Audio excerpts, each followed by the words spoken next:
Les decía, les presento al pastor Juan Leville. Él es pastor de la iglesia Evangelio y Vida, que siempre me olvido el nombre, que está aquí en la ciudad de Quito, en el sector de la México, en Chimbacás, en Chicago chiquito. Ahí el Señor le ha permitido al pastor, les ha dado la bendición a esa zona de que él sea el pastor en esa iglesia. Es un gran amigo, así que oremos por él para poder recibir la palabra de parte del Señor. Eterno Padre, buen Señor, te damos las gracias por la vida del pastor Juanito. Te rogamos que tú te glorifiques en él y que tú nos hables a través de él. Que su boca sea un instrumento tuyo y que tú, Señor, los llenes de tu presencia por completo. Háblanos, Señor, háblanos a través de él. Así te pedimos en el nombre de Jesús. Amén. Entonces les dejo con el pastor Juan Leville. Dios les bendiga, buenos días. Que el Señor les guarde en esta mañana. Amén. Quisiera, si pudiese venir mi esposa, para que pueda saludar también. Vengo con mis hijos, con mi esposa. Que hay una mezcla de, ella es argentina, yo soy chileno y ellos son ecuatorianos. Así que miren. Mis hermanos, que el Señor les bendiga grandemente. Es una alegría y un privilegio estar aquí. Gracias por la invitación, pastores. Un gusto poder compartir en la presencia del Señor y conocer nuevos hermanos, más familia en la fe. Así que dispongamos nuestro corazón en esta mañana para que el Señor hable a nuestras vidas.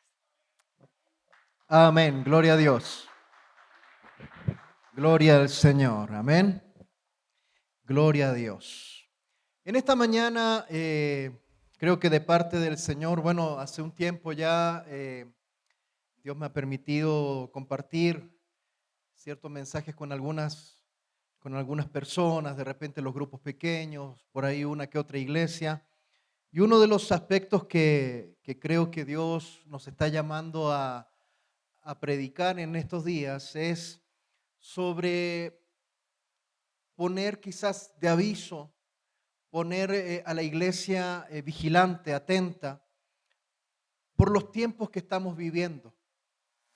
Los tiempos que estamos viviendo ya no solamente a nivel como nación, sino que los tiempos que estamos viviendo a nivel general.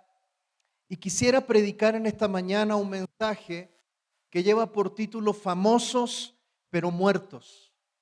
Famosos pero muertos. Apocalipsis capítulo 3, vamos a leer desde el verso 1. Apocalipsis capítulo 3.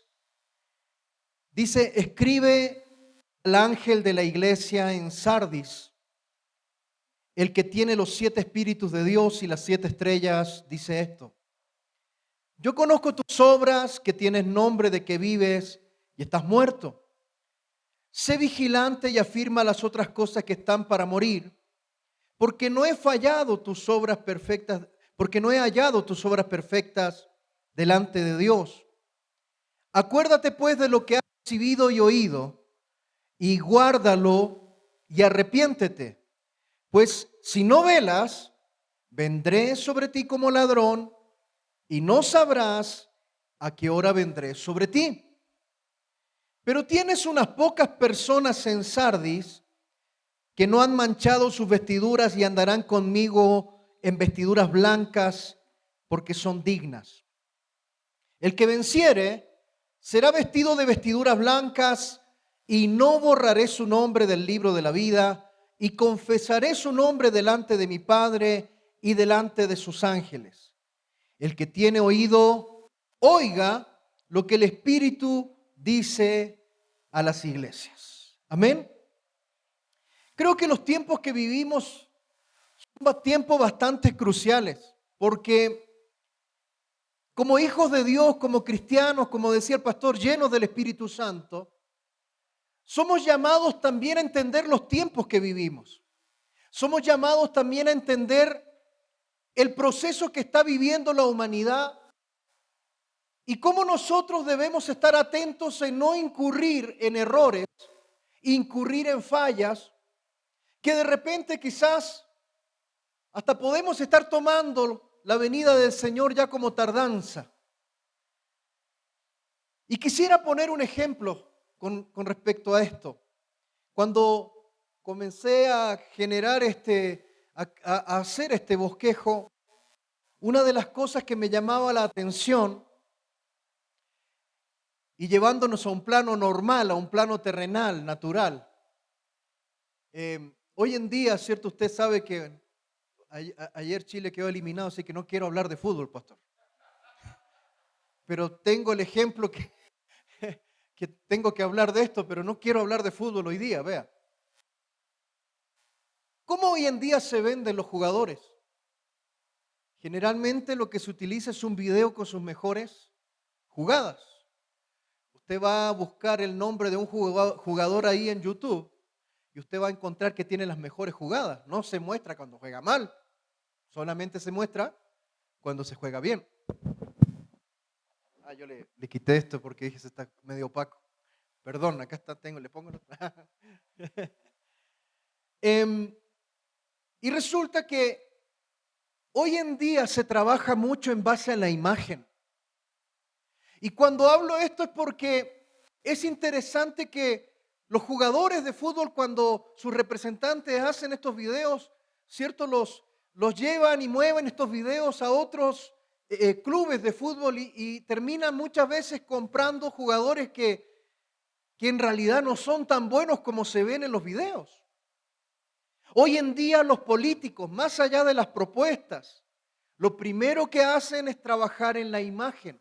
Usted nunca va a ver un cartel cuando hay tiempo de elección. Usted sabrá que aquí en Ecuador es impresionante la cantidad de carteles que colocan por todos lados.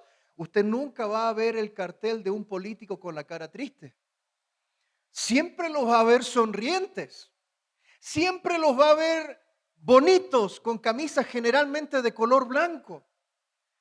Como que si tuviesen un haz de luz sobre su... Oiga, uno lo ve y dice, esta es la esperanza para el Ecuador.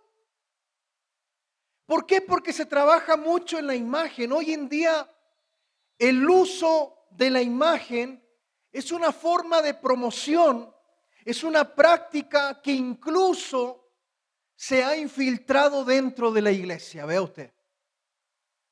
Hoy en día dentro de la iglesia pareciera que es más importante parecer que ser. En el contexto de la fe,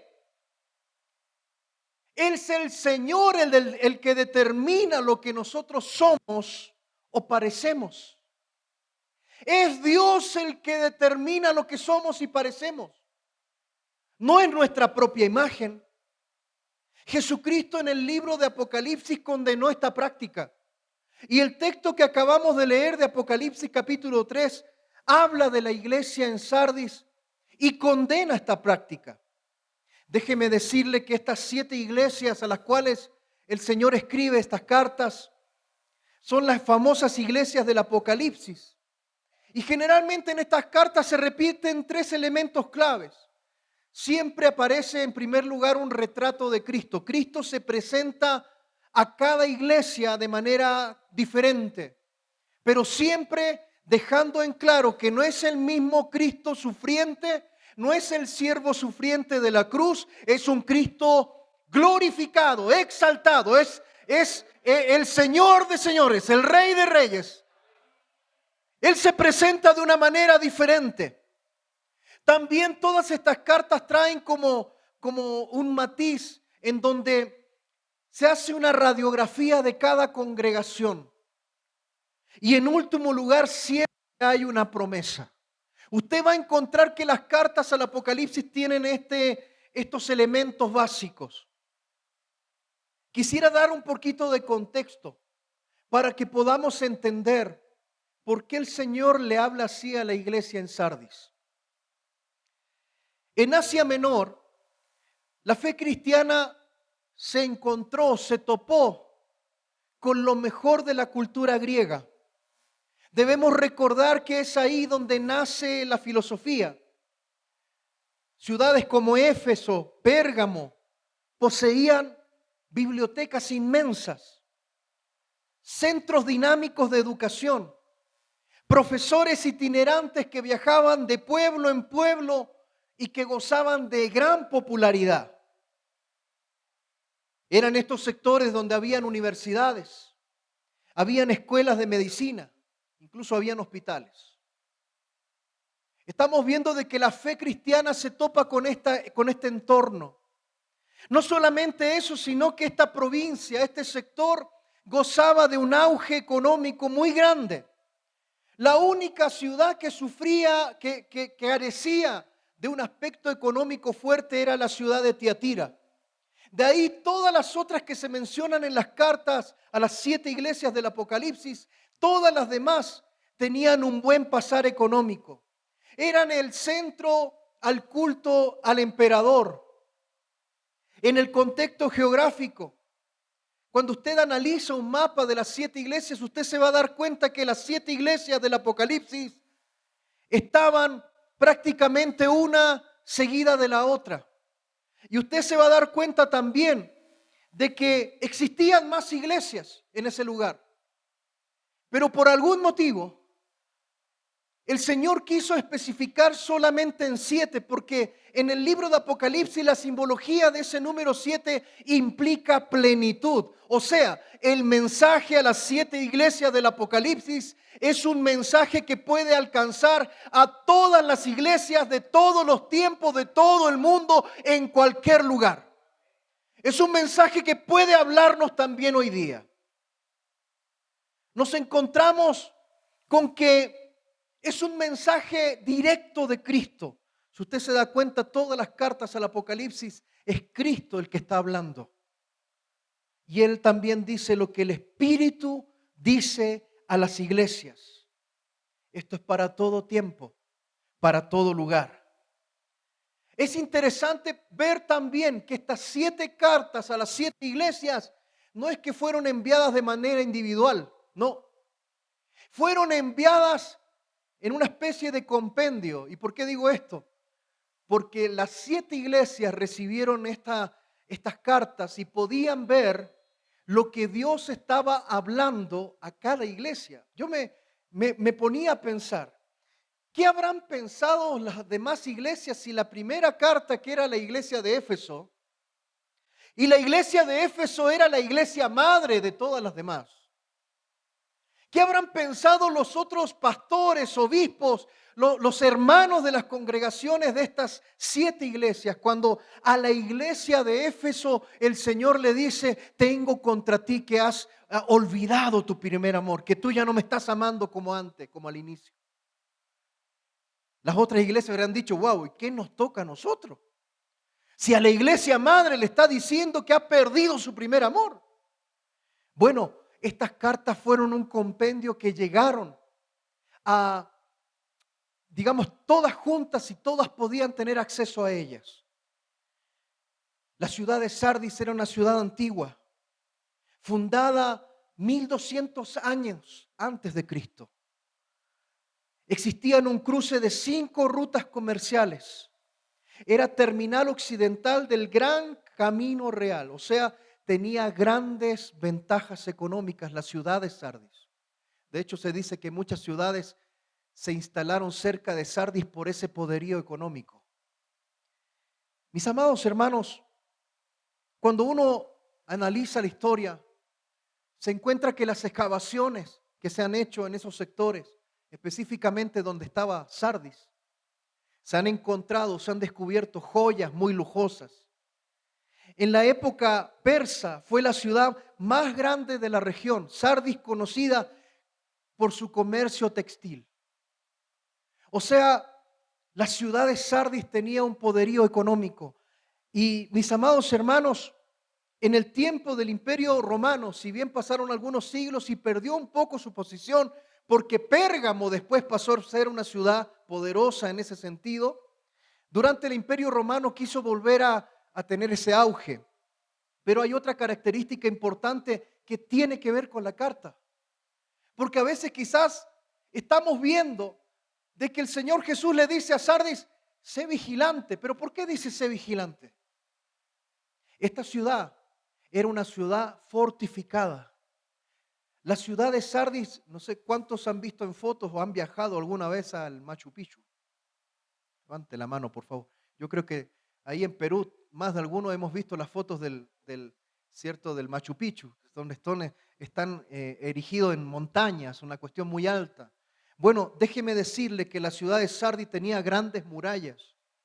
Era una ciudad que estaba erigida 400 metros por encima del río Hermo. O sea, era una ciudad que tenía murallas y estaba erigida en un lugar muy alto. Por lo tanto, estos aspectos que parecieran ser aspectos que deberían dar cierta seguridad a una ciudad, fueron su constante tentación. ¿Por qué? Porque tenían una gran riqueza, hasta podríamos decir que era una riqueza fácil. Tenían una gran seguridad porque no era una ciudad que era fácil de atacar. Esto provocó una fama. ¿Qué fama? Que la ciudad de Sardis era conocida porque la gente que vivía ahí tenía una vida liviana, lujuriosa. Está de más decir que en aquellos tiempos nos encontrábamos con que todo se manejaba a través de gremios, lo que hoy en día podemos decir una cooperativa, un gremio, el gremio de los panaderos, de los artesanos de metal, de los de madera. Cada gremio tenía una deidad y es por eso que para los cristianos era tan difícil seguir a Cristo, porque no solamente el emperador exigía adoración, sino que también para poder ejercer tu labor, ejercer tu profesión, necesitabas pertenecer a un gremio. Y es por eso que el primer problema que se encontraba, si es que eras un judío convertido a Cristo, era que la familia te desheredaba, era que la familia se te ponía en contra. Y también que cuando querías ejercer tu profesión te exigían adorar imágenes. Y no bastando con eso, los emperadores se erigían como señores y exigían adoración. ¿Cómo se presenta Jesús? Apocalipsis 3:1 dice: escribe al ángel de la iglesia en Sardis, el que tiene los 7 espíritus de Dios y las 7 estrellas, dice esto. Jesucristo se presenta con atributos tremendos. El que tiene los 7 espíritus de Dios y las 7 estrellas. Los 7 espíritus de Dios tiene que ver con la plenitud del poder del Espíritu Santo, la plenitud del poder vivificante, el único que podía dar vida a una iglesia que estaba muerta, pero que decía que estaba viva. Era el único que podía dar esa vida. También nos encontramos con que Él dice que las 7 estrellas, esto refleja la posición de Cristo en su iglesia. Usted va al capítulo 1 y dice que las 7 estrellas son las 7 iglesias. El Señor está en medio de su pueblo. El Señor es dueño de su pueblo. La sangre de Cristo es la que nos hace ser su pertenencia. ¿Cuántos dicen amén? Y Él dice: yo conozco tus obras, que tienes nombre de que vives y estás muerto. La congregación de Sardis era una congregación grande. Era una iglesia respetable, una iglesia de moda, una iglesia bien llevada, una iglesia sin polémicas. Es más, muchos admiraban a esta congregación por su aparente vitalidad. Pero sabe, hay algo que a nosotros como pueblo de Dios siempre nos debe importar. A nosotros nos debe importar lo que Dios dice de nosotros, lo que Dios dice de Palabra Viva. ¿Qué es lo que Dios está diciendo de ustedes hoy? Esa es la opinión importante. Esa es la opinión que vale. Porque el diagnóstico real de una iglesia, mis amados hermanos y hermanas, no tiene que ver con multitudes. No tiene que ver con cantidades. Tiene que ver con la calidad de cada integrante de ese cuerpo de Cristo. Cada uno de nosotros somos llamados a dar nuestra vida por el Evangelio. Cada uno de nosotros somos llamados a caminar en santidad. Cada uno de nosotros somos llamados a ser fieles a Cristo hasta el día de nuestra muerte. Eso es lo que importa. Importa lo que Cristo dice de usted, de mí. Al parecer Sardis tenía una gran reputación. Al parecer Sardis era una iglesia conocida, grande, famosa. Es primera vez en todas las cartas que Cristo habla directamente y habla a esta congregación con una severa censura por su conducta. Y coloca un contraste, el nombre y la realidad. Dice, conozco tus obras, tienes nombre de que vives y estás muerto. Wow, qué duro es eso. Qué dura palabra del Señor. Y esta tendencia del nombre y la realidad, de la muerte y de la vida, es lo que gira la carta a la iglesia de Sardis. Da vueltas en esto. La condición de esta iglesia se diagnostica por tres síntomas mortales. Tres síntomas mortales. Número 1. Apocalipsis 3:2 dice, sé vigilante y afirma las otras cosas que están para morir. Número 1, era una iglesia que no vigilaba. Era una iglesia dormida. Era una iglesia que quizás se durmió en los laureles porque parecía una iglesia viva, pero estaba muerta. Cristo tiene que llamarlos a que se despierten, incluso a que rescaten lo que está por morir. Número 2, esta iglesia se caracteriza, la iglesia de Sardis, se caracteriza por la mediocridad espiritual. Porque dice, afirma las otras cosas que están para morir. Es como que Cristo le hubiese dicho que no están llevando a término, a feliz término, todo lo que se inicia en el Señor. Dejan las cosas a medio hacer. Apocalipsis capítulo 3, verso 2 dice, porque no he hallado tus obras perfectas delante de Dios.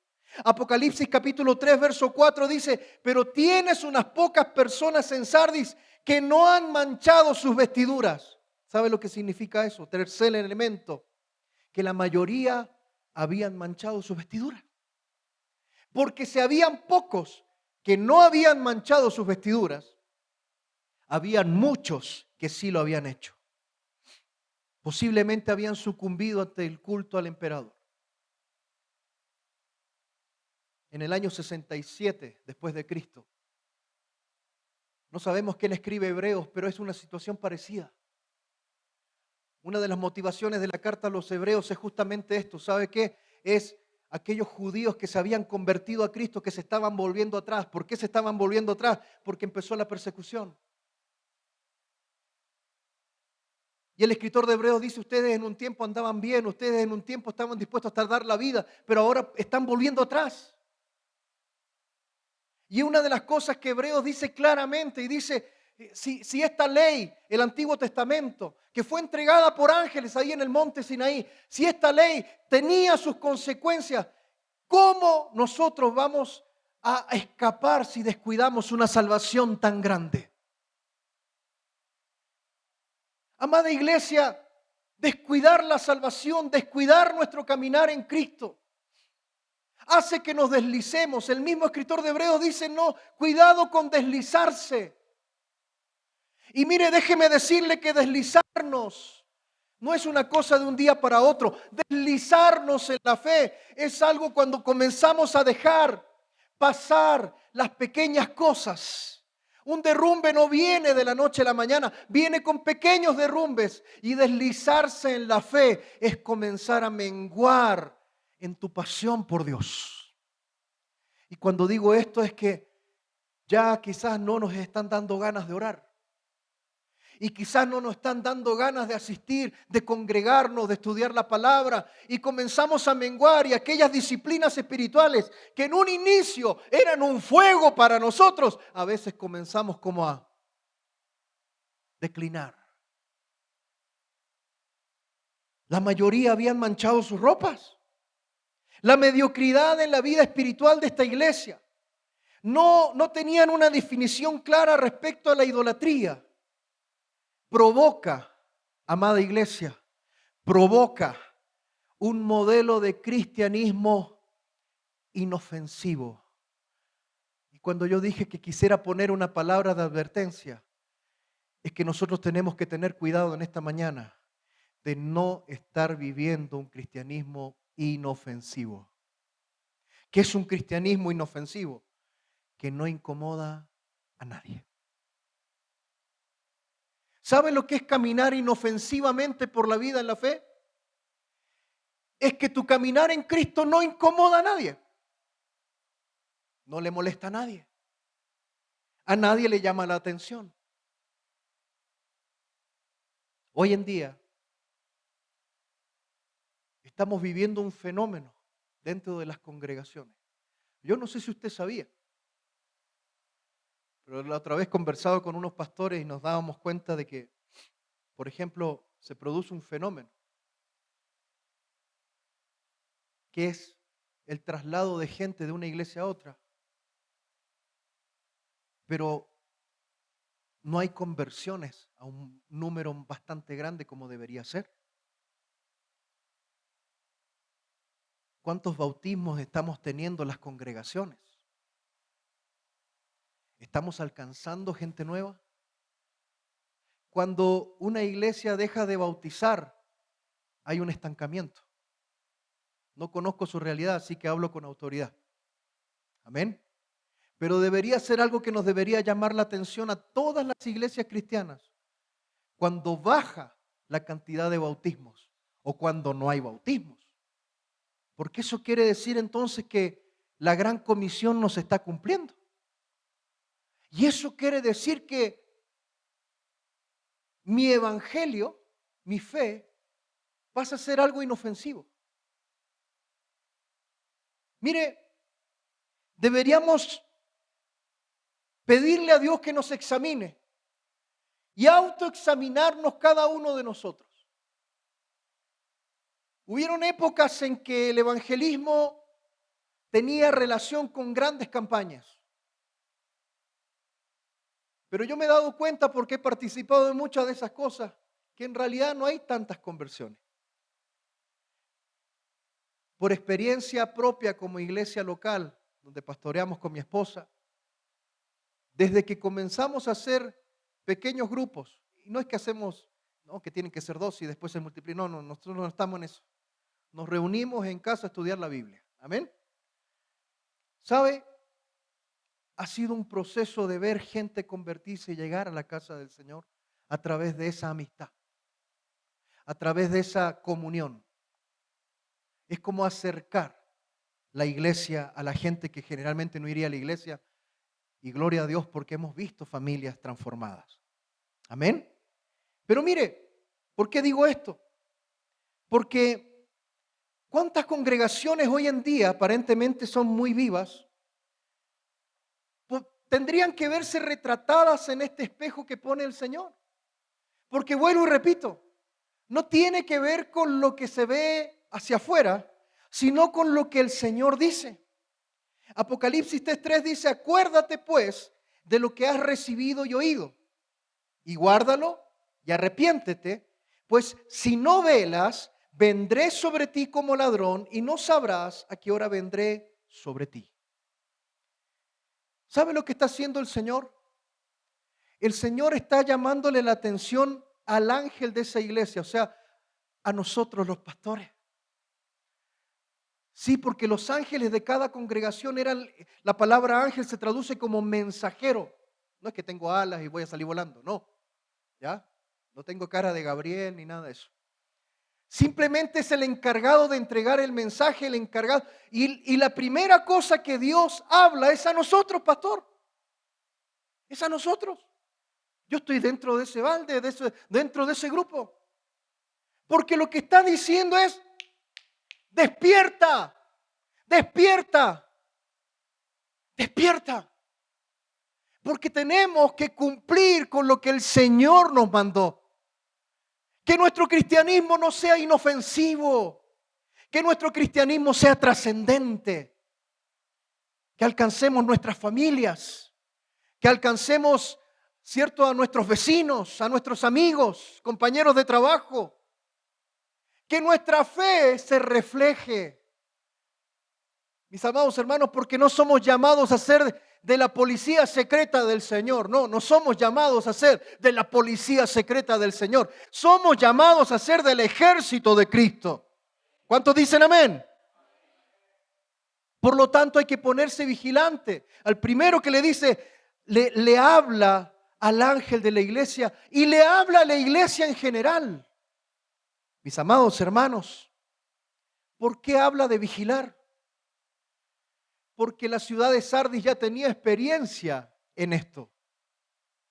Yo le dije que una de las cosas que tenía Sardis era una gran economía. Y un segundo aspecto que tenía la ciudad de Sardis era la seguridad. Sus grandes, ¿cierto? Sus escarpados donde construyeron las grandes murallas. Pero la historia cuenta que en el año 549 antes de Cristo, Ciro tomó esta ciudad de noche. ¿Y por qué? Porque tanto el rey como los soldados estaban durmiendo. No había guardia. ¿Por qué? Porque como era difícil de atacar y nadie se animaba a atacar, entonces, ¿y sabe qué? En el siglo III, Antíoco el Grande comisionó un pequeño grupo, unas 15 personas, para que escalaran esas grandes montañas y también esas murallas y abriesen la puerta por dentro. ¿Y sabe qué estaban todos? No había guardia. Históricamente esta ciudad había sufrido 2 veces de lo mismo. ¿Por qué? Porque no estaban vigilantes. Y lo mismo el Señor le dice a la iglesia en Sardis: despierta, vigila. Amada iglesia, observemos los tiempos, lo que está pasando.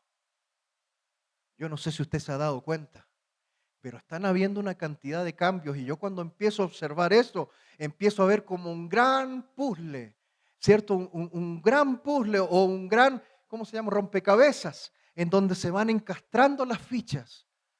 Y el pueblo de Dios que no esté atento no se va a dar ni cuenta cuando los tiempos del Señor se estén cumpliendo y vengan sobre nosotros. El 17 de mayo, bueno, ya el 18 de diciembre del año pasado, la Iglesia Católica saca un escrito, ¿cierto? Que ya es, para ellos es una norma. Fiducia supplicans, el permiso para poder dar su bendición a las parejas homosexuales. 17 de mayo sacan otra. ¿Cómo proceder ante eventos paranormales y sobrenaturales? ¿Y sabe por qué? Porque según el New York Times, que sacaron un artículo sobre eso, en los últimos años ha habido un aumento en eventos sobrenaturales. ¿Sabe por qué? Porque la misma palabra de Dios en Apocalipsis dice que va a haber una horda de demonios suelta. ¿Y sabe lo que dice la carta esta que sacan los católicos ahora el 17 de mayo? Anima a los obispos que incluso aquellos eventos que no tengan mucha explicación, ellos puedan usarlos para atraer a la gente a su redil. Y no bastando con eso, hace poco más de 2 semanas o 3, sacaron un escrito nuevamente que se llama El Obispo de Roma. ¿Lo ha leído? Ni idea. 151 páginas. El Obispo de Roma. ¿Y sabe qué? Después de 2000 años, ellos dicen, hemos hecho una nueva revisión porque hay un nuevo entendimiento de la fe. El caballito de batalla, Mateo 16, 18, que tienen ellos cuando dicen que el Señor le da las llaves a Pedro, por eso Pedro tiene sucesión apostólica y Bueno, ahora dicen, históricamente no es tal. O sea, se están retractando. Prácticamente están diciendo que la reforma protestante tuvo razón. Es más, están buscando el camino sinodal. O sea, ¿sabe lo que es eso? Que va a llegar el rato que el Papa...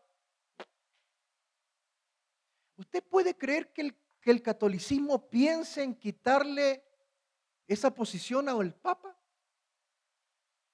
Hicieron un escrito de 150 páginas en donde están diciendo que el camino para el ecumenismo y la unidad con la iglesia ortodoxa, con la iglesia protestante, es justamente ese.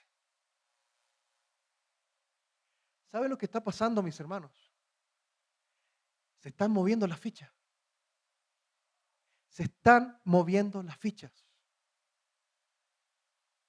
Para que no solamente haya un solo gobierno en común, sino que también haya una sola religión en común. Es interesante que ellos en el documento, y ojo con esto, que me llamó mucho la atención. Este documento que yo le comento, principalmente habla de la iglesia ortodoxa. ¿Cuál es la iglesia ortodoxa? La iglesia griega, la del Medio Oriente. Para que puedan volver a unirse. ¿Y sabe qué? Ellos dicen, ellos van a poder mantener sus tradiciones y ta. Pero en ese aspecto, a la iglesia protestante, no dicen nada. ¿Sabe por qué? Porque va a haber un pueblo de Dios. Va a haber un remanente de Cristo que se va a levantar contra todos estos cambios. Porque al día de hoy, con todos estos cambios que están sucediendo, nosotros con la fe que tenemos, con la convicción de la palabra, nos estamos volviendo para el mundo gente obsoleta, gente retrógrada. Y mi pregunta es, ¿qué va a pasar cuando comience de repente a verle mal o nos empiecen a mirar mal porque pensamos diferente? ¿Qué va a pasar? ¿Será que nos amoldamos? ¿O será que permanecemos fieles? El Señor le dice a esta iglesia de Sardis, si no velas, vendré sobre ti como ladrón y no sabrás a qué hora vendré sobre ti. Esta figura del ladrón el Señor la utiliza en Mateo 24, la utiliza en Primera de Tesalonicenses 5.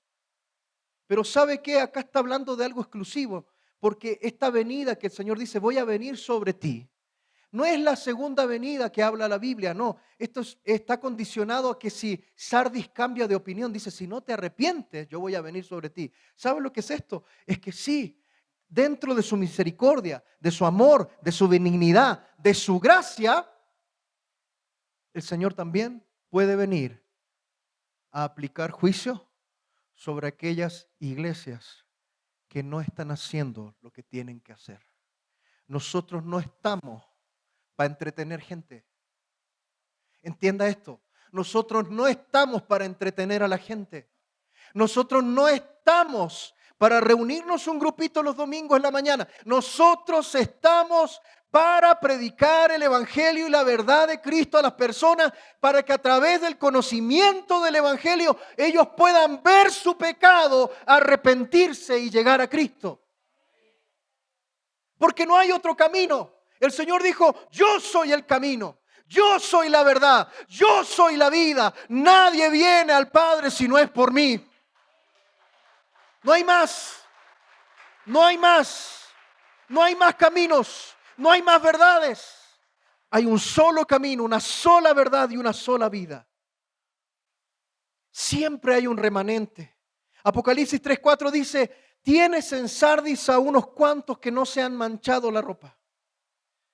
Mire, la idolatría, la impureza sexual es lo que está teniendo un efecto profundo en la actualidad, en nuestra sociedad.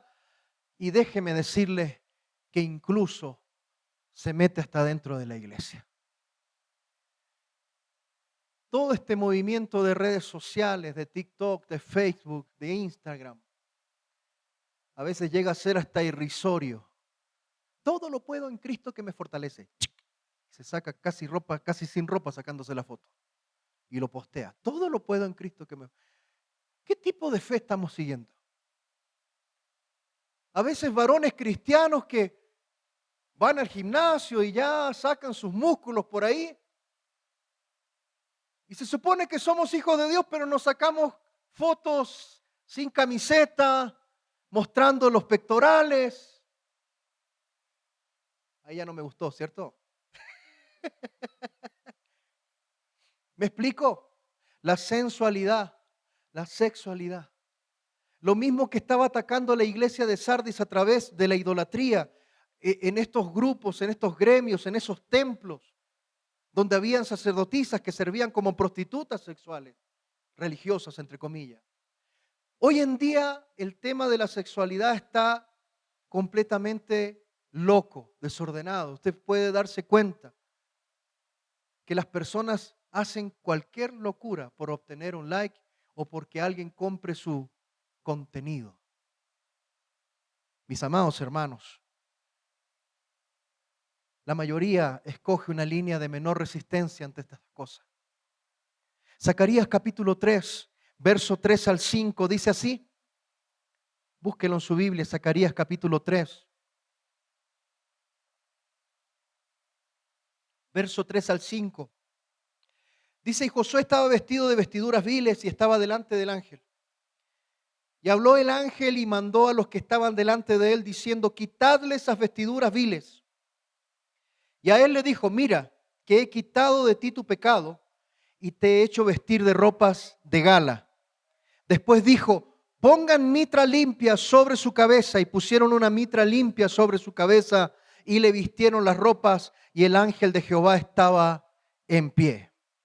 Un ángel manda quitarle las vestiduras viles al sumo sacerdote Josué para que se ponga la ropa adecuada, ropa de gala, una mitra limpia, para que sea digno de ministrar ante Dios.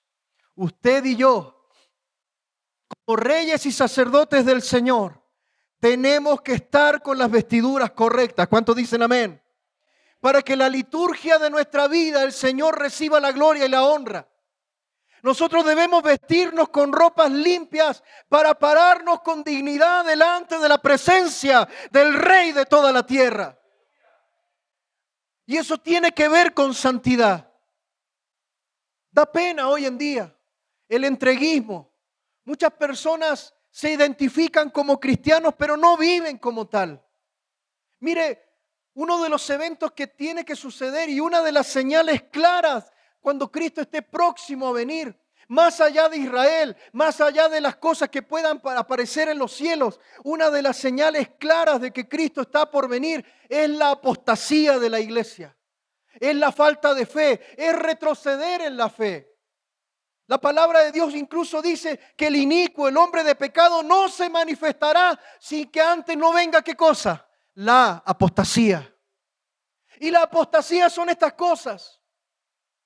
Son este tipo de congregaciones que a veces no te predican el pecado, no te predican de la sangre de Cristo, no te predican de la cruz, no te quieren incomodar. Mire, si le resulto incómodo en esta mañana, gloria a Dios por eso, gloria a Dios porque le resulta incómodo, porque el evangelio tiene que incomodar, tiene que incomodar.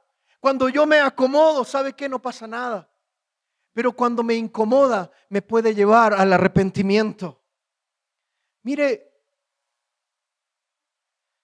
los mismos judíos comparaban el carácter moral con el tema de las vestiduras.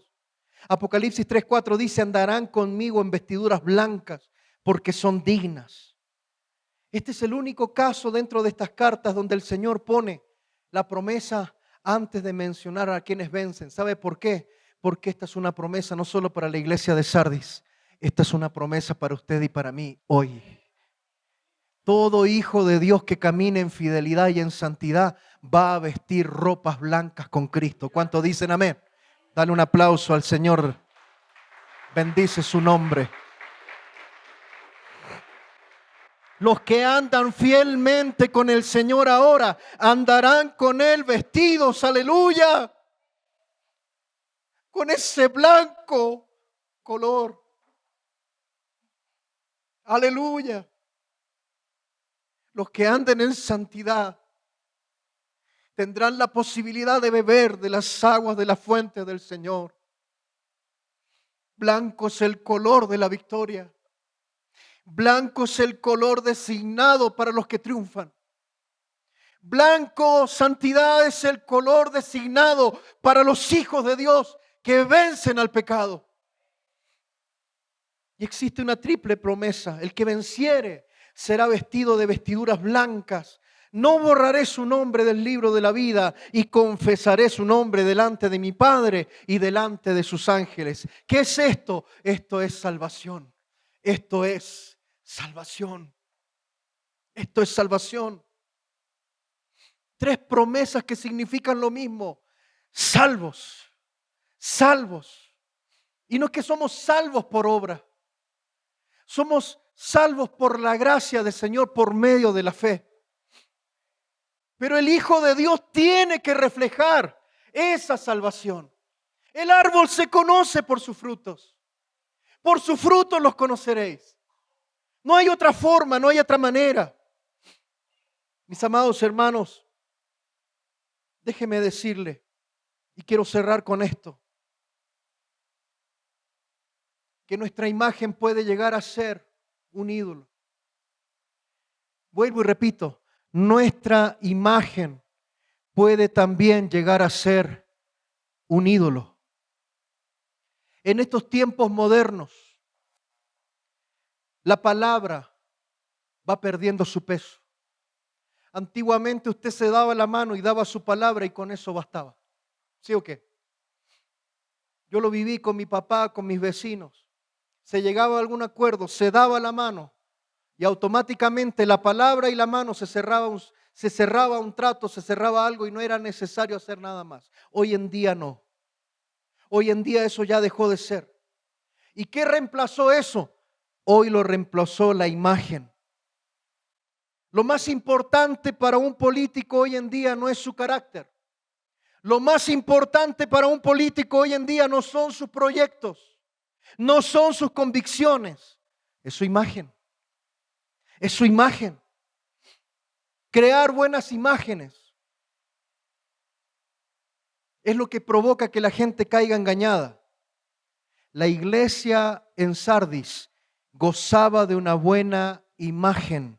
Tenía una fama de ser una iglesia viva. Ni ellos ni los demás se daban cuenta que estaba muerta.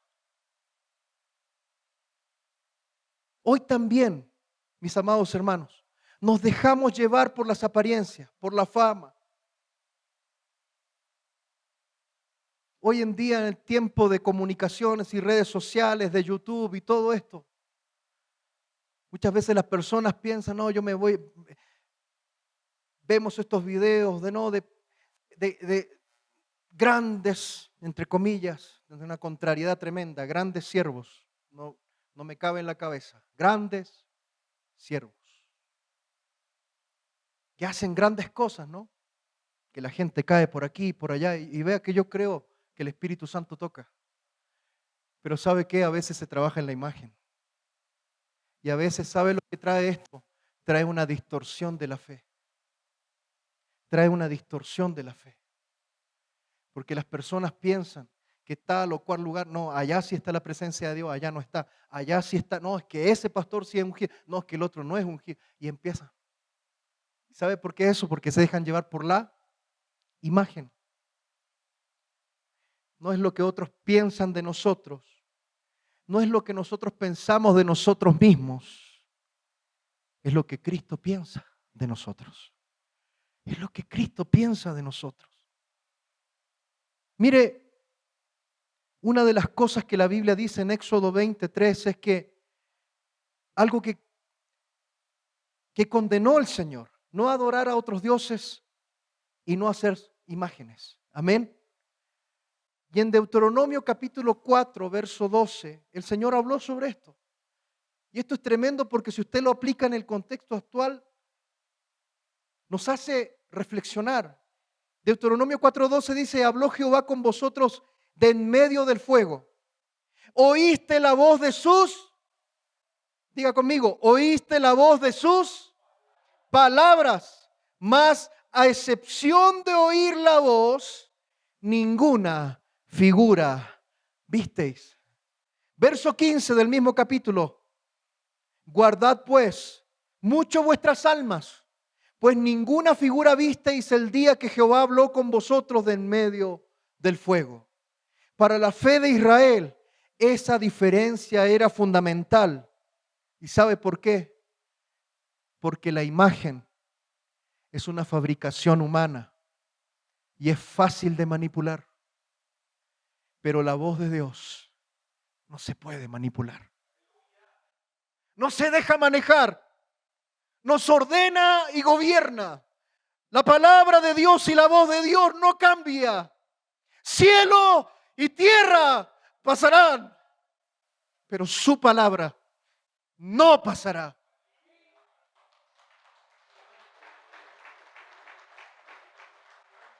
Cielo y tierra pasarán, pero su palabra no pasará. Esa es la realidad. No podemos dejarnos llevar por imágenes. No podemos trabajar en nuestra imagen. Estoy hablando espiritualmente.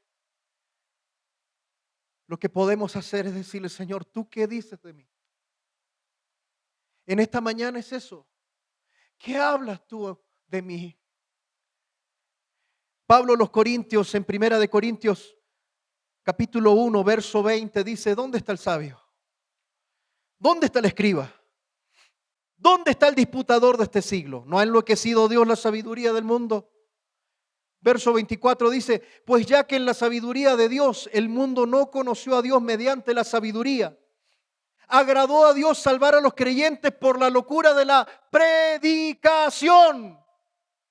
Verso 22, porque los judíos piden señales y los griegos buscan sabiduría, pero nosotros, diga conmigo, nosotros predicamos a Cristo crucificado. Para los judíos ciertamente tropezadero, para los gentiles locura, más para quienes, para los llamados, así judíos como griegos, Cristo, poder de Dios y sabiduría de Dios. Verso 26, pues mirad, hermanos, vuestra vocación, que no sois muchos sabios según la carne, ni muchos poderosos, ni muchos nobles, sino que lo necio del mundo escogió Dios para avergonzar a los sabios. Y lo débil del mundo escogió Dios para avergonzar a lo fuerte. Y lo vil del mundo y lo menospreciado escogió Dios. Y lo que no es para deshacer lo que es, a fin de que nadie se jacte en su presencia. ¿Cuántos dicen amén? ¿Cuántos pueden decir gloria a Dios? Aleluya, dale un aplauso de alabanza.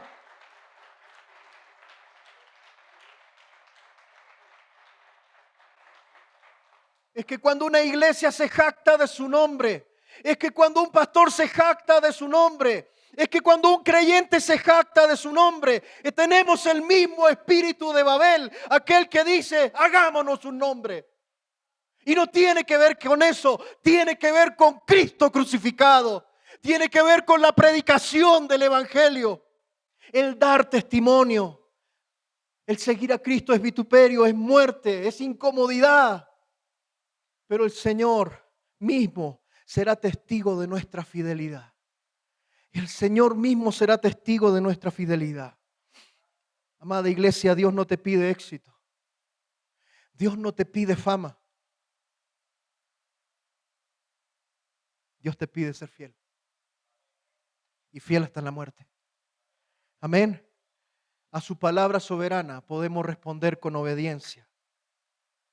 Sardis y Laodicea eran vivas, eran fuertes, eran grandes, pero Cristo solamente las corrigió.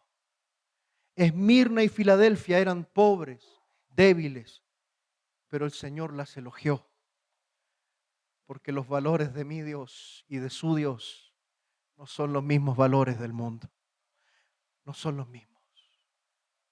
Le invito a que cierre sus ojos un momento.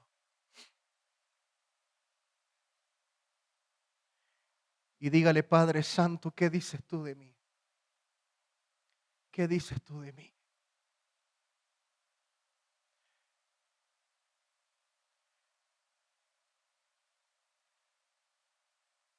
¿Qué dices tú de mí, Señor? ¿Dónde estoy? ¿Estoy en lo correcto, en lo incorrecto? Permita que el Espíritu de Dios en esta mañana le examine. ¿Qué vestimentas estás trayendo hoy? ¿Estamos viviendo con vestimentas limpias? ¿O de repente quizás la religiosidad me está llevando a deslizarme? Porque es fácil deslizarse.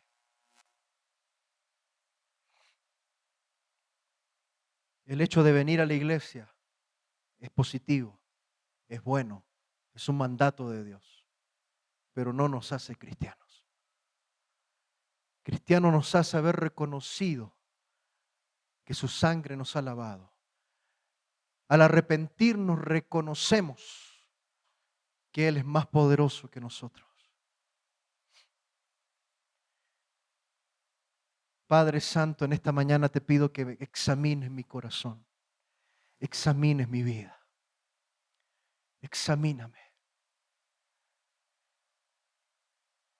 Señor, y si hay camino desviado, camino de perversión, si estoy viviendo una vida no de integridad, en esta mañana clamo tu perdón, clamo por tu misericordia, clamo por tu gracia y transforma mi corazón en un corazón sensible.